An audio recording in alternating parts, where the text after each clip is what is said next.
오늘 우리가 함께 보실 말씀 창세기 13장 1절에서 13절까지 나누어 읽어보도록 하겠습니다.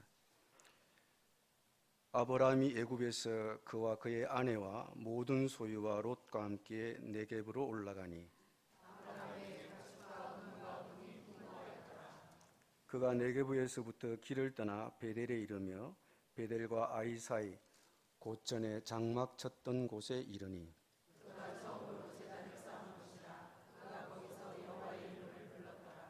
아브라함의 일행 롯도 양과 소와 장막이 있으므로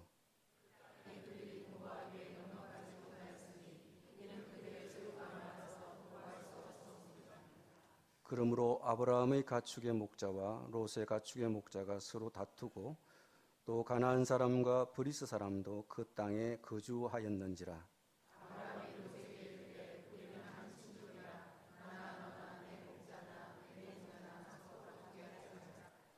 내 앞에 온 땅이 있지 아니하냐. 나를 떠나가라.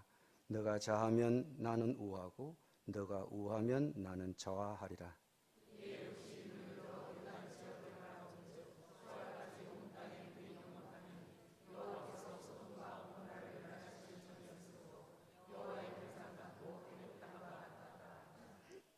그러므로 롯이 요단 온 지역을 택하고 동으로 옮기니 그들이 서로 떠난지라.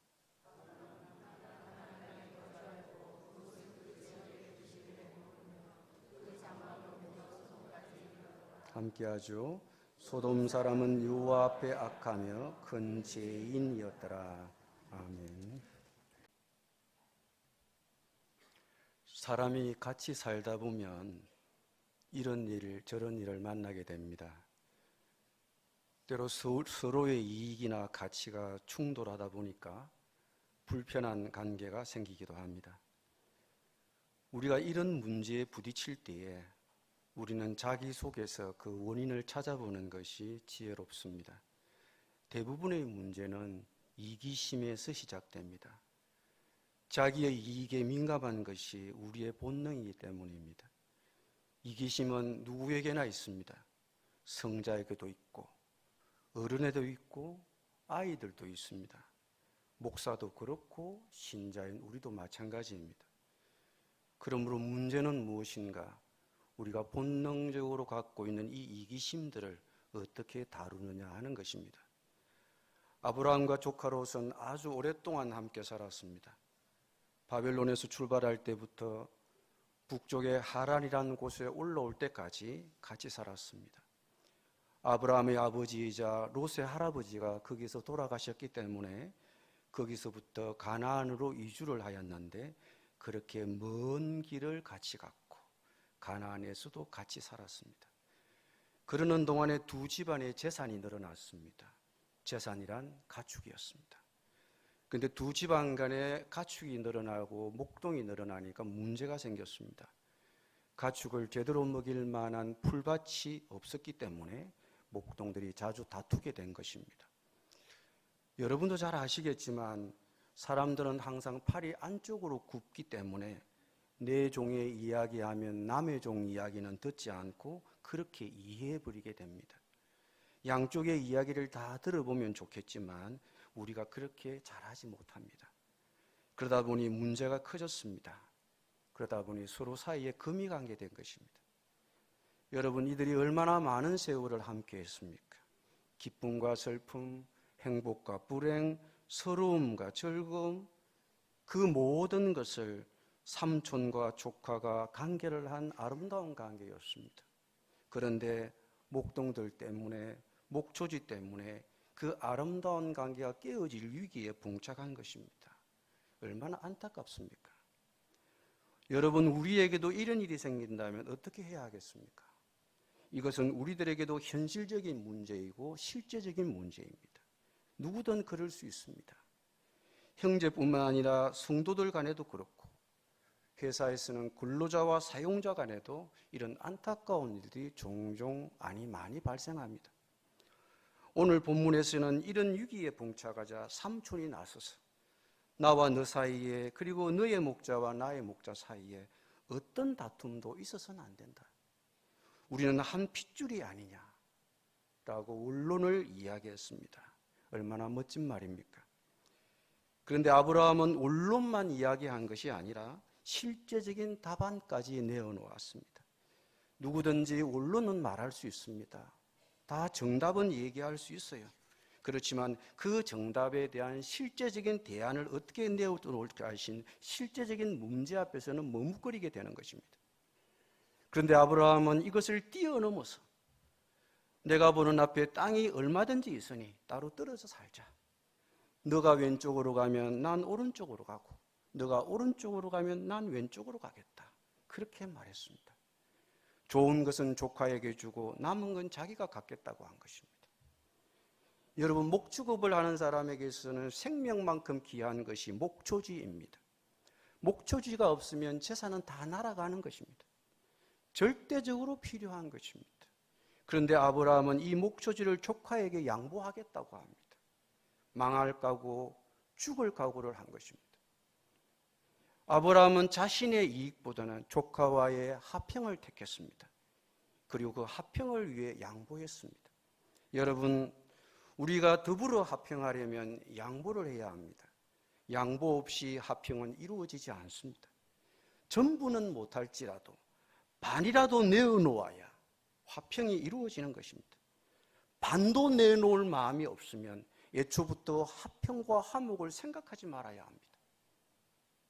내가 전부를 얻으면, 내가 전부를 가지면 상대는 전부를 잃지 않습니까? 아브라함은 자기의 기득권을 내려놓고 전적으로 롯에게 양보합니다. 너가 왼쪽으로 가면 난 오른쪽으로 가고 너가 오른쪽으로 가면 난 왼쪽으로 가겠다. 엄청난 양보입니다. 다 내놓은 것입니다. 아브라함이 어떻게 이런 용기를 가질 수 있습니까? 아브라함은 자기의 이익이었던 것인가 아니라 어떻게 하는 것이 바른 것인가를 알았습니다.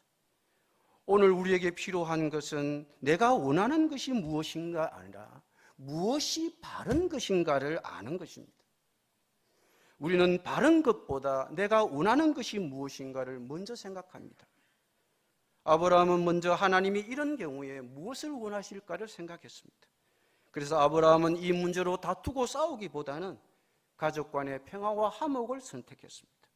내가 원하는 게 아니라 하나님께서 원하시는 것을 생각했습니다.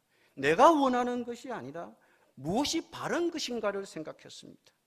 나의 이익을 챙긴 것이 아니라 조카를 먼저 생각했고 조카에게 양보하는 것이 하나님이 원하시는 것이라고 생각했습니다.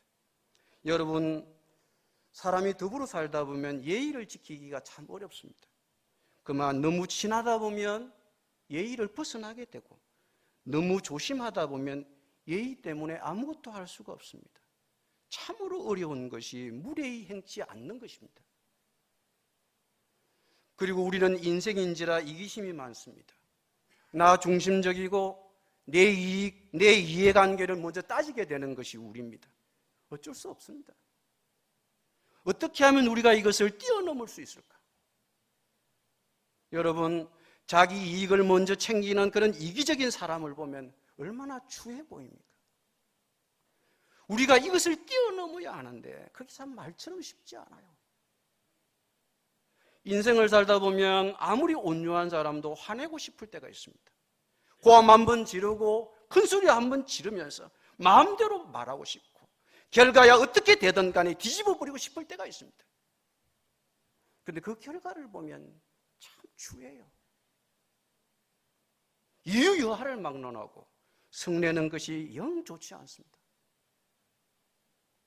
악한 것을 생각하지 않는다. 얼마나 좋은 말입니까? 근데 이것을 실천하려고 하면 정말 어려워요. 자꾸 악한 것이 생각나고 미움과 정오가 생각나고 자꾸 오해하고 좋지 않은 쪽으로 생각하는 것이 우리예요. 참는 것 어렵습니다. 사람이 참는 것만 제대로 해도 정말 성자 비슷한 지경까지 올라갈 수 있는데 이게 참 어렵습니다. 견디는 것도 정말 어려운 거예요. 아니, 불가능해요. 그런데 가능한 방법이 있습니다. 고린도전서 13장에서는 사랑은 오래 참고 사랑은 성내지 아니하고라고 말씀하셨습니다. 사랑이 있으면 가능하다는 것입니다. 그렇습니다. 사랑하는 마음이 있으면 가능합니다. 사랑하는 마음이 있으면 양보할 수 있고, 사랑하는 마음이 있으면 참을 수 있습니다. 사랑하는 마음이 있을 때 내가 원하는 것이 아니라 바른 선택을 할 수 있습니다. 그러므로 우리가 양보를 머뭇거리게 될 때, 미움과 정오심이 생겨날 때에, 악한 것이 생각날 때에 우리가 하나님에게 기도해야 합니다. 하나님, 저에게 사랑을 주십시오. 하나님, 제가 저분을 사랑할 수 있는 마음을 주십시오. 여러분, 미움이 있고 정오함이 생기고 큰 소리 치고 결과가 어떻게 되든 간에 뒤집어 버리고 싶은 마음이 들 때에 우리는 그렇게 기도해야 합니다. 내가 저분을 사랑할 수 있는 마음을 주십시오. 여러분, 사랑하는 마음이 있으면 얼마든 견딜 수 있고 화내지 않을 수 있고 예의를 지킬 수 있습니다.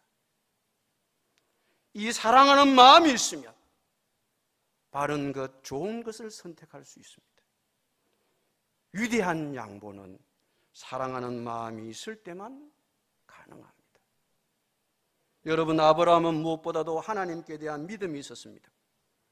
하나님은 살아계시고 나와 함께 하신다는 믿음이 있었습니다. 아브라함이 애굽에 내려갔을 때 큰 실수를 한 적이 있었습니다. 아내에게 오빠라고 부르라고 말했습니다. 그래서 바로가 아내를 데리고 갔을 때 누구에게 하소연하지도 못했습니다. 사랑하는 아내가 그에게서 영영 떠나버리게 될 위기에 봉착했습니다.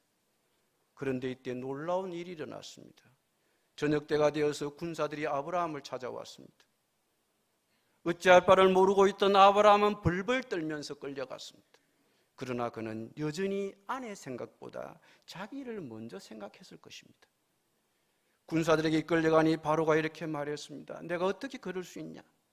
너의 하나님이 나에게 나타나서 나에게 무서운 재앙을 주셨다 라고 말했습니다. 아브라함은 그때까지 기도하지 않았습니다. 성경에 그가 하나님께 매달려 기도했다는 기록이 없습니다. 그럼에도 불구하고 하나님이 나타나신 것입니다. 바로는 말했습니다. 너가 여동생이라고 해서 데리고 가려고 했는데 하나님이 나타나셔서 너 그자에게 손가락 하나라도 까딱하면 너뿐 아니라 너의 집안까지도 절대 가만두지 않겠다. 그렇게 말씀하셨다. 그러니 빨리 데리고 가라. 아브라함은 많이 놀랐습니다. 하나님이 그렇게까지 자기와 함께 하시고 그렇게까지 자기를 챙기시고 바로를 혼낸 것을 보고 너무 놀랐습니다. 하나님을 믿기는 했지만 이런 하나님인 줄은 몰랐던 것입니다. 그제야 아브라함은 하나님을 제대로 알고 믿게 되었습니다. 나는 아무 상관이 없다. 오직 하나님이 함께 해주신다면 난 어디 사나 관계없다. 오른쪽이든 왼쪽이든 나는 나의 미래를 하나님께 맡긴다. 내 운명은 하나님에게 있다. 이런 믿음이 아브라함으로 하여금 양보하게 했고 용기 있는 선택을 하게 했고 바른 선택을 하게 한 것입니다. 우리에게 이런 믿음이 있습니까? 그러면 양보는 가능합니다. 믿음이 없기 때문에 양보하기 어려운 것입니다. 반면에 롯은 높은 산에 올라가서 눈을 들어 요단들을 바라봅니다. 롯이 멀리 바라보니 요단 온 들판이 소알에 이르기까지 물이 넉넉하고 마치 주님의 동산 같고 애굽의 동산 같았습니다. 아직 주님께서 소돔과 고모라를 멸망시키기 전이었습니다. 그래서 롯은 먼저 자기가 그곳을 갖겠다고 삼촌 아브라함에게 말했습니다. 여러분, 조카라면 그렇게 오랜 세월을 함께 동고동락했다면 어린 것이 예의상 한 번쯤은 삼촌 먼저 선택하십시오. 이렇게 양보할 만하지 않습니까? 그런데 이기심은 위아래가 없어요. 그런데 조카 롯은 자기가 먼저 선택을 합니다. 이 일을 두고 켈빈은 이렇게 말했습니다. 롯은 장차 낙원 속에 살게 될 것이라고 상상했겠지만은 결국은 지옥의 10년 속에 빠져들고 말았다. 그곳이 후일의 소돔과 고모라였던 것입니다. 여러분, 그렇습니다. 그는 장차 이 아름답고 풍요로운 땅이 자신에게 행복을 줄 것이라고 믿었습니다만 결국은 그 때문에 망하고 말았습니다. 롯의 이기심이, 챙기고자 하는 그 마음이 결국 그를 망하게 한 것입니다. 여러분, 반면에 조카인 롯에게 좋은 땅을 양보한 아브라함의 마음은 어땠을까요? 아브라함도 사람이잖아요. 자기 조카가 물이 넉넉하고 풍요로운 요단 온도를 선택하고 조금 내 가겠습니다라고 갈 때 아브라함이라고 마음이 외롭지 않고 아브라함이라고 서운한 마음이 없었겠어요? 그가 하나님의 손을 붙잡고 있다고 해도, 하나님이 나의 운명이라고 말해도 서러움이 없었겠어요? 인간인데? 물론 오늘 읽은 성경 말씀에는 아브라함의 조카에게 땅을 양보한 후에 참 힘들었겠다, 그런 기록은 보이지 않습니다. 그런데 14절 이후의 기록을 보면 우리는 어렵지 않게 아브라함의 마음을 읽어볼 수 있습니다. 조카에게 자기가 당당히 내 것이라고 말할 수 있는 것들을 내주고 빈손으로 서 있을 때 오는 외로움과 허전함이 아브라함에게도 없었겠느냐? 있었겠죠. 인간이니까. 다른 사람들은 앞서 진급하고 교수되고 연봉 좋은 회사에 불려갈 때에 뒤에 처져 있는 심정은 외로운 거예요. 비록 그가 하나님 쪽에 서 있다고 할지라도 말입니다. 아브라함은 그런 고독 가운데서도 다만 조카 롯이 잘 되기를 바라면서 눈을 들어 유대 들녘을 바라보고 있었을 것입니다. 그런데 여러분, 하나님이 뒤에 처져 가시고 뒤에 처져서 착한 눈으로 하나님을 바라보는 사람을 절대로 빈손으로 보내지 않습니다. 하나님은 롯을 떠난 후에 아브라함에게 비로소 이렇게 말씀해 주셨습니다. 창세기 13장 14절에 보면 롯이 아브라함을 떠난 후에 여호와께서 아브라함에게 이르시되, 롯이 아브라함을 떠난 후에 여호와께서 아브라함에게 이르시되, 너는 눈을 들어 너 있는 곳에서 북쪽과 남쪽 그리고 동쪽과 서쪽을 바라보라. 보이는 땅을 내가 너와 내 자손에게 주리니 영원히 이르리라. 내가 내 자손이 땅에 티끌 같게 하리니 사람이 땅에 티끌을 능히 셀 수 있을진데 내 자손도 세리라. 너는 일어나 그 땅과 종을 행거하러 두루 다녀보라. 내가 그것을 내게 주리라. 조카 롯이 아브라함을 떠난 후에, 삼촌을 떠난 후에 주님이 아브라함에게 말씀했습니다. 너 있는 곳에서 눈을 크게 뜨고 북쪽과 남쪽, 동쪽과 서쪽을 봐라. 눈에 보이는 이 모든 땅을 너와 너의 자손에게 주겠다. 내가 너의 자손의 땅에 먼지처럼 셀 수 없이 많아지게 하겠다. 누구든지 땅에 먼지를 셀 수 있는 사람이 있다면 너의 자손을 셀 수 있을 것이다. 내가 이 땅을 너에게 주노니 너는 가서 길이로도 걸어보고 너비로도 걸어봐라. 여러분, 아브라함은 망할 각오하고 죽을 각오하고 조카에게 양보했습니다. 그런데 아브라함이 그렇게 해서 정말 망했습니까? 죽을 각오로 내주겠다고 하고 망할 각오로 내가 망하겠다고 양보를 했을 때 과연 우리 하나님은 우리를 그렇게 죽도록 망하도록 내버려 두십니까? 아니죠.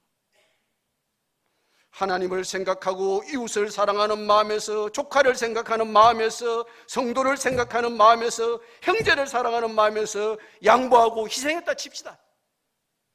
손해 좀 모았다고 칩시다.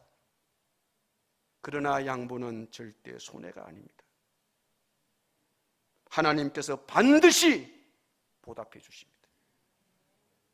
소설 빙점을 쓴 일본 여성 작가 미우라 아야코에게 이런 얘기가 있다고 합니다. 독실한 크리스찬인 그녀는 역시 크리스찬인 남자를 만나 결혼을 합니다. 그런데 남편의 월급이 얼마 안 되어서 생활이 어려웠습니다. 그래서 미우라 아야코가 살림의 보탤 요량으로 자기 집에다 조그만 구멍가게를 내었습니다. 친절하고 성실하게 손님을 받으니까 장사가 잘 됐습니다. 얼마 안 가서 날마다 트럭으로 물건을 들여올 정도로 장사가 아주 잘 되었습니다. 너무 바빠 정신이 없었습니다. 그런데 어느 날 퇴근하고 돌아온 남편이 아내의 그 모습을 보고 한마디 했습니다. 여보, 장사가 잘 되는 건 좋은데 이러다가는 다른 가게들이 문을 닫게 되겠어. 우리만 잘 살겠다고 이러는 것은 하나님이 기뻐하지 않을 것 같소. 아내가 남편의 충고를 받아들입니다. 점차로 물건을 줄이고 손님들을 다른 가게로 보냈습니다. 우리는 우리 가게에는 없습니다. 저 앞 가게에 있으니 그리로 가서 사십시오. 자기 가게를 찾은 손님들이 이렇게 다른 가게로 나누어 주었습니다. 그러다 보니 시간에 여유가 생겼습니다. 여유가 생기다 보니 자기가 가지고 있던 본래의 소질을 살려서 소설을 쓰기 시작했습니다. 그렇게 해서 완성된 것이 빙점이라고 하는 소설입니다. 그것이 작품이 신문에 연재가 되고 베스트셀러가 되면서 그녀는 유명한 사람이 되었습니다. 여러분, 양보해야 할 일이 있습니까? 여러분 어떤 선택을 하실 겁니까? 곧 명절이 다가옵니다. 형제들이 만날 때 그 만남이 즐겁고 행복하려면 우리가 먼저 이 부분에서 자유로워야 합니다. 사람과 사람 사이에서 화목하게 살려면 우리가 이 부분에서 자유로워야 합니다. 내 것을 움켜잡겠다고 하면 화목은 이룰 수 없습니다. 우리가 화평을 생각한다면 내놓아야 합니다. 자꾸 움켜쥐면 다투게 됩니다. 내가 자유를 원하는 것을 선택하는 것이 아니라 하나님이 원하시는 것을 선택하고 내가 지고 싶은 것이 아니라 바른 것을 양보하고 선택할 때 하나님은 그 인생의 길을 보장해 주실 것입니다. 혹 선택을 잘못한 것 때문에 지금 고민을 하고 있습니까? 이제라도 늦지 않았으니 계도수정하시기 바랍니다. 이웃을 위해서, 함께 사는 형제를 위해서 양보하십시오. 그렇게 아름다운 선택을 하다 보면 시련이 있을 수 있죠. 그런 양보 때문에 내가 내놓았기 때문에 지금 마음이 어렵습니까? 그러면 끝까지 참으십시오. 하나님이 여러분이 양보하고 선택하신 그 길을 보장해 주실 것입니다. 기도하겠습니다.